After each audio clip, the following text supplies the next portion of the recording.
한 주간 은혜 중에 잘 지내셨죠? 네. 요즘 날씨가 참 좋지 않습니까? 제가 아침에 이 맑은 하늘을 보면요. 하늘이 유난히 이렇게 푸르고 맑은 것 같습니다. 그래서 햇볕이 따사롭게 이렇게 느껴지고요.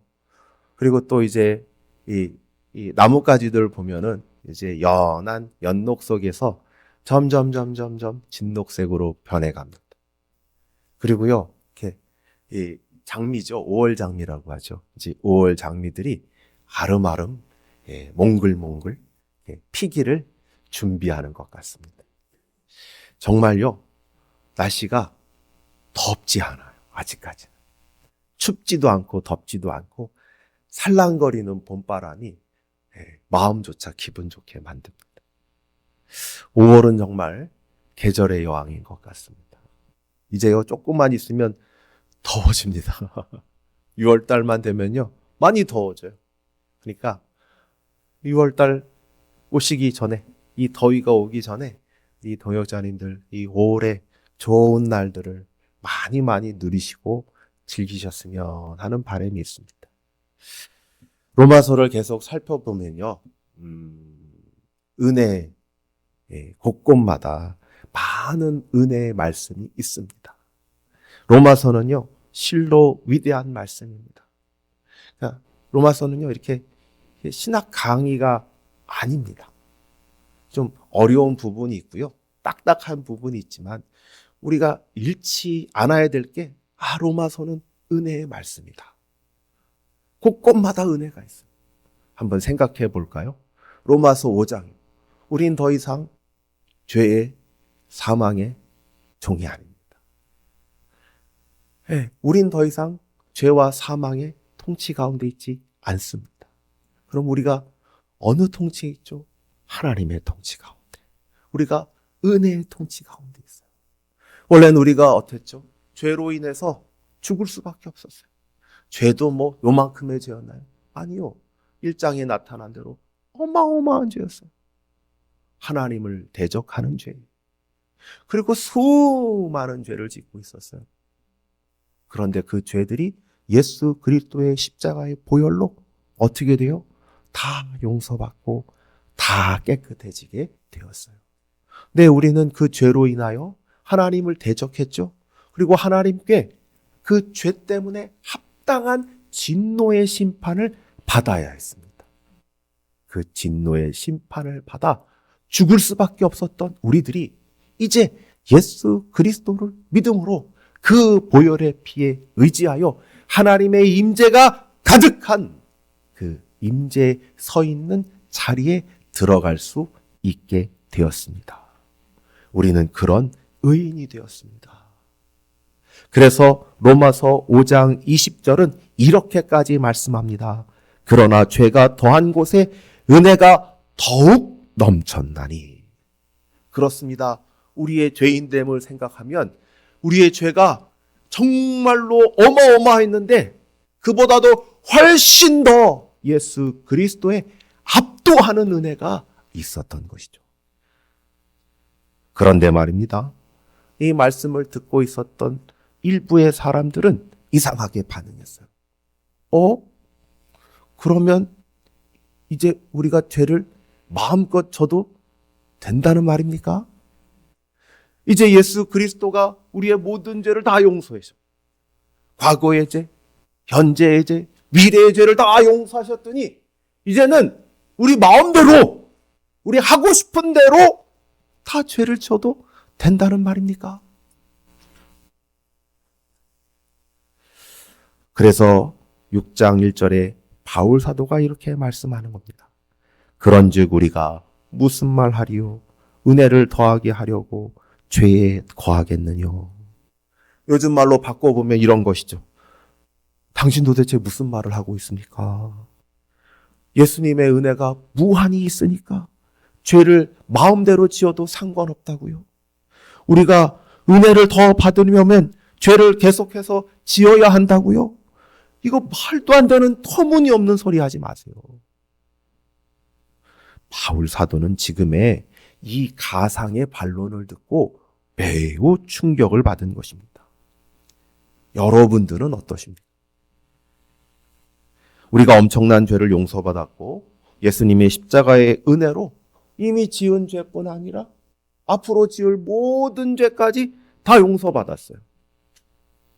그러면 지금 우리는 어떻게 생각하고 있으십니까?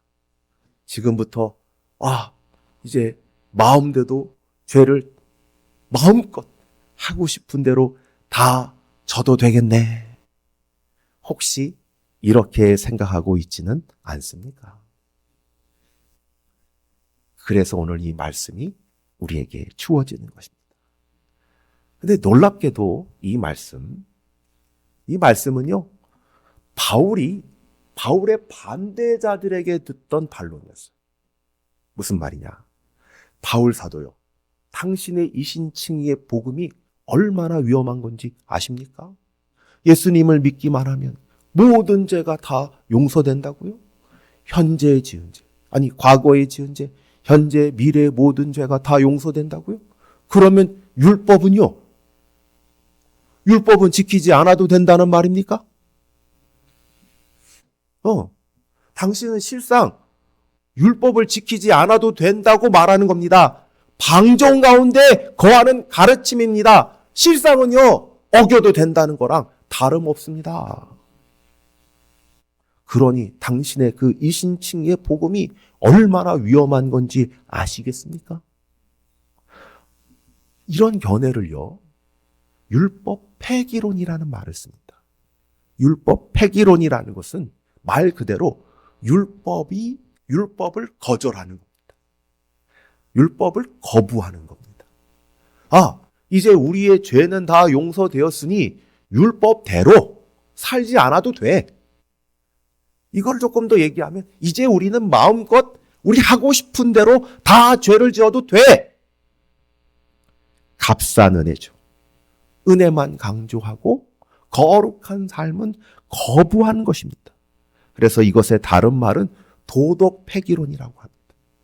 왜 그러느냐?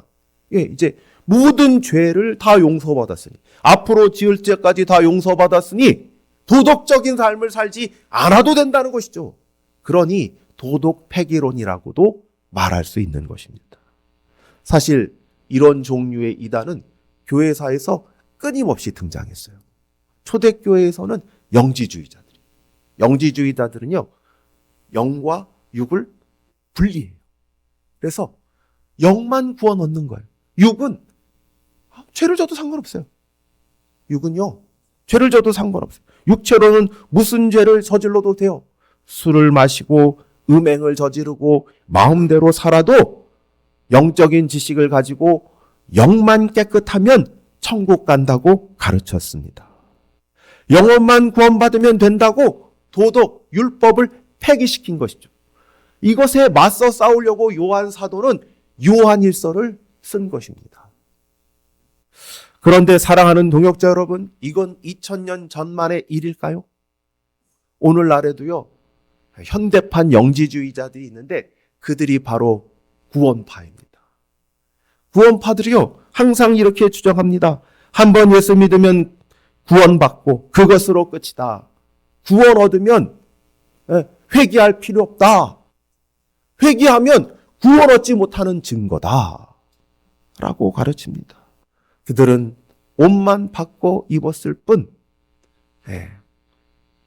고대 영지주의자들 율법 폐기론의 가르침인 것입니다.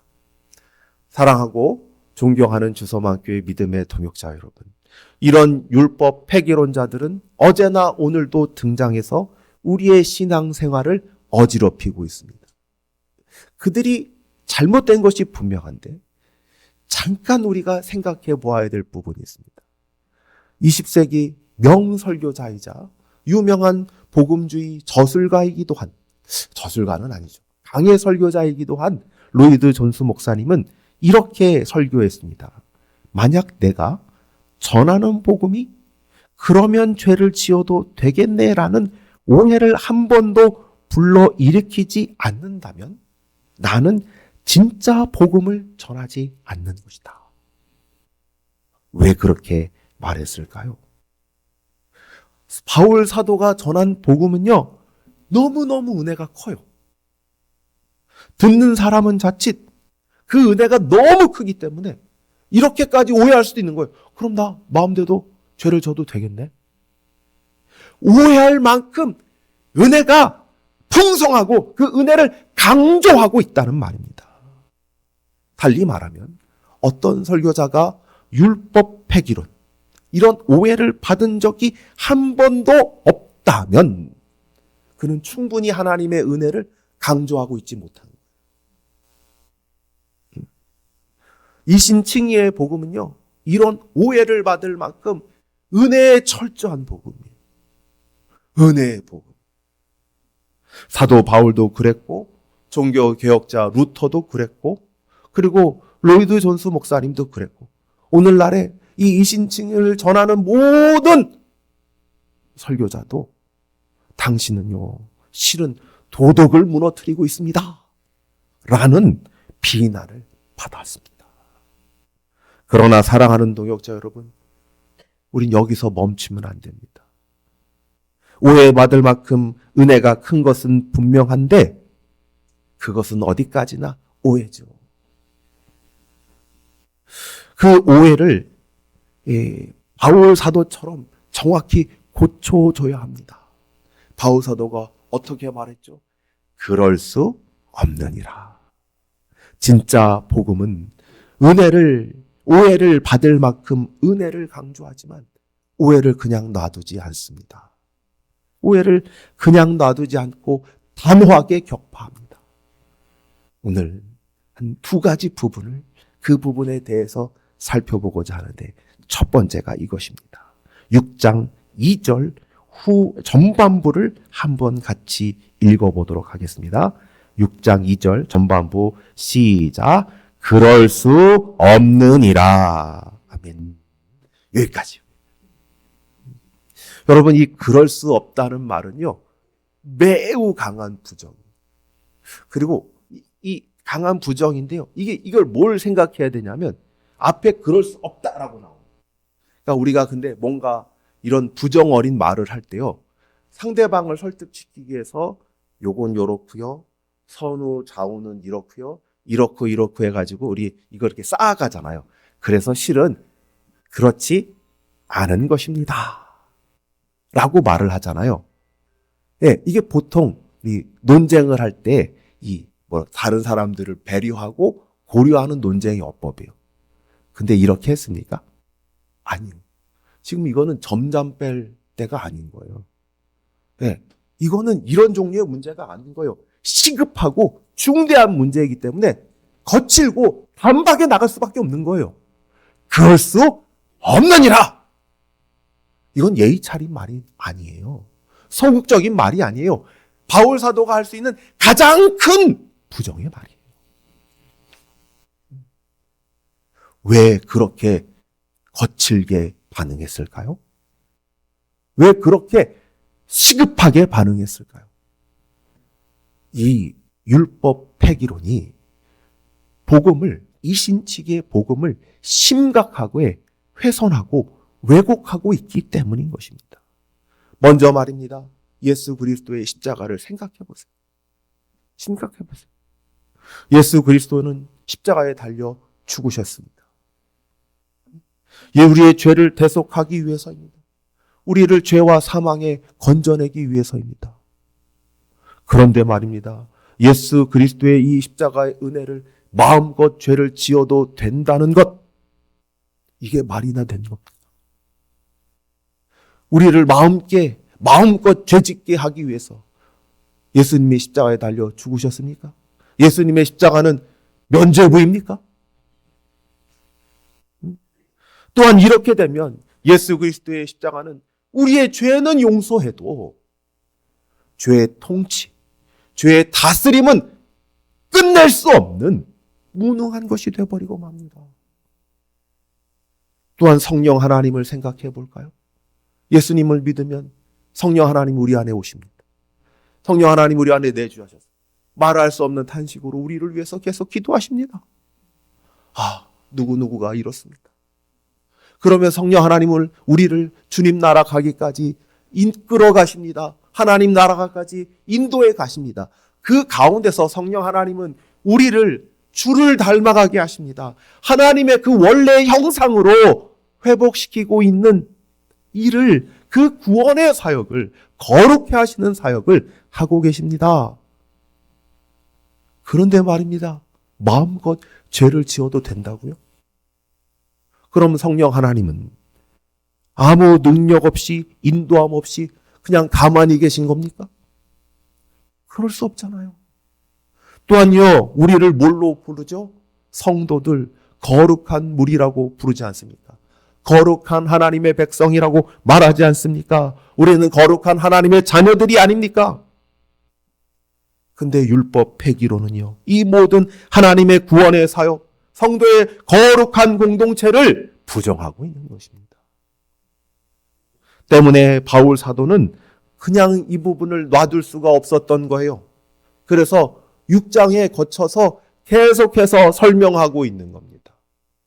6장 1절서부터 14절까지는 죄에 대해서 죽었다는 것. 우리는 죄에 대해서 죽었다는 것.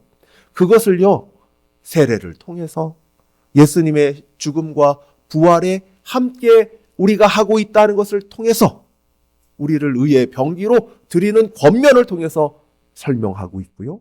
15절서부터 23절까지는 우리는 더 이상 죄의 종이 아니라. 그럼 누구의 종이냐? 우리는 하나님의 종이라. 하나님이 우리의 주인이시고, 우리는 하나님의 종이고, 우리는 의의 종이어서 이제 우리의 왕이 바뀌었다는 거예요. 우리의 왕국이 달라졌다는 거예요. 우린 이 부분을요, 이 6장을 4차례 혹은 5차례를 통해서 우리가 율법 폐기론과 함께 할 수 없다는 것을 앞으로 계속 살펴볼 거예요. 예, 오늘 설교는 이러한 연속 설교의 도입이면서 6장 전체의 핵심을 짚고 있는 겁니다. 전체의 핵심이 뭐냐면요, 죄에 대해서 죽은 우리가 어찌 그 가운데 더 살리요? 라는 것입니다. 죄에 대해서 죽었다는 선언은요, 이제는 죄와 상관없다는 거예요. 상관이 없다는 겁니다. 그 상관없다는 가장 분명한 표현일 것입니다. 또한 여기서 주목해야 될 단어가 있는데 바로 죄라는 말입니다. 여기서 죄가요, 복수가 아니에요. 죄들이 아니라 죄라는 단수예요. 만약에 복수라면 이건 이렇게 해석될 수 있죠. 우리가 일상적으로 짓는 죄, 거짓말하는 죄, 누군가를 속이는 죄, 또 비난하는 죄, 혹은 간음하는 죄, 혹은 또 여러 가지 일상적인 우리 생활 속에서 혹은 세상 속에서 드러나는 여러 가지 죄들을 가리키는 말일 텐데 그런 의미의 죄가 아닌 거예요. 여기서 말하는 죄는 단수입니다. 단수. 그러니까 여기서 말하는 죄는 우리를 지배하고 통치하고 종으로 부리는 하나의 거대한 힘과 세력을 말하는 것입니다. 5장 후반부에 나온 왕노릇하고 있는 죄, 우리를 다스리고 있는 죄, 그 죄를 뜻하는 거예요. 그 죄에 대해서 죽었다는 것은요, 그러니까 우리가 나쁜 습관, 거짓말하는 걸 안 하게 되었습니다. 우리가 도둑질하는 걸 안 하게 되었습니다. 남을 시기하고 질투하는 걸 안 하게 되었습니다. 라고 말하는 것이 아니라 죄의 다스림으로부터 완전히 끊어졌습니다. 라는 선언인 것입니다. 죄라는 폭군으로부터 완전히 벗어났다는 의미인 것이죠. 죄의 왕국에서 우리는 죽었습니다. 그러니까 죽은 자에게 더 이상 의미가 없게 되는 것이죠. 여러분, 우리가 앞으로 살펴볼 3절서부터 10절 내내 설명하고 있는 것이 바로 2장 2절 후반부에 우리가 죄에 대해 죽었다는 것에 대한 설명입니다. 살펴보았지만, 앞으로 살펴보겠지만, 세례에 대해서 말하고 예수님과 함께 죽고 예수님과 함께 장사되었다가 살아났다는 것을 말하는 이유도 우리가 죄에 대해서 죽었다는 것을 설명하기 위한 것입니다. 그 목적은요, 율법 폐기론자들처럼 예수님 믿으니까 마음대로 죄를 지어도 된다 이런 말도 안 되는 생각을 완전히 로마 교회 성도들에게 그리고 우리들에게 완전히 지우기 위해서 다시는 그 생각에 파편조차 갖지 않기 위해서 이 말씀을 하고 있는 것입니다. 내내 6장 내내 귀에 못이 박히도록 설명하고 또 설명하고 또 가르치고 있는 것입니다. 사랑하고 존경하는 믿음의 동역자 여러분, 예수님 믿어서 의롭다함을 받은 것은 죄를 마음대로 지어도 된다는 면죄부를 받은 것이 아닙니다. 예수님의 십자가의 구원에 대한 심각한 훼손과 모독은 율법 폐기론인 것입니다. 오히려 바울 사도는 우리가 죄에 대해서 죽었다고 사망 진단서를 발급합니다. 아니, 죽은 자가 어떻게 죄의 왕국에서 버젓이 살아서 돌아다니겠습니까? 이건 도저히 말이 안 되는 것이죠. 우리 신자들은 이 세상에서 말입니다, 실은 없는 존재예요. 그러나 동시에 주 안에서 새롭게 태어난 하나님의 자녀인 것입니다. 그런데 어떻게 마음대로 죄를 지으면서 이 죄의 세상에서 거할 수 있단 말입니까? 예수님의 십자가는 단순히 과거의 죄들을 용서하는 것에서 머물 수 없습니다. 6장서부터 지금 시작하는 8장까지는 뭐냐 하면 이 예수님의 십자가의 이신칭의의 복음이 어떻게 신자들의 현재들에게 적용될 것인가, 이것을 설명하고 있는 것인데, 지금 우리가 살펴보고 있는 6장 1절서부터 14절은 성도의 존재 자체를 얘기하는 거예요. 존재 자체, 우리의 기반 자체가 죄에 대해서 죽었다. 죄랑 상관이 없는 거예요. 완전히 끊어지고 절연한 존재라는 것을 설명하고 있는 거예요. 지금 나의 삶에서 예수 그리스도의 십자가는 죄에서 완전히 끊어내고 있는 거예요. 끊어진 거예요.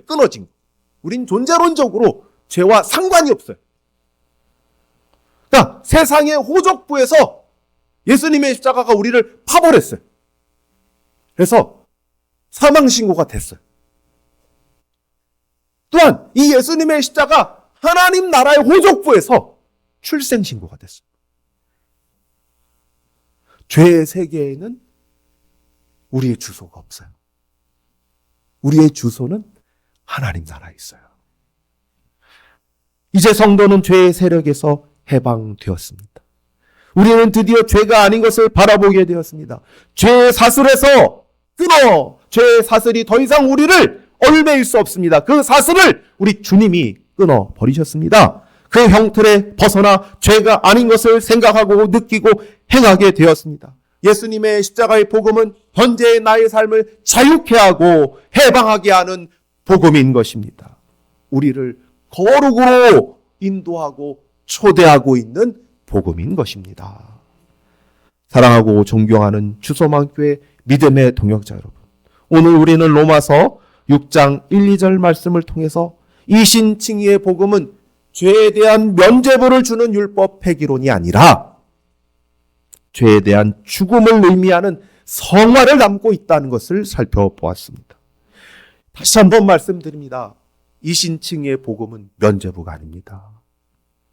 죄에 대해서 이미 죽었다는 것을 다시 한번 상기시킵니다.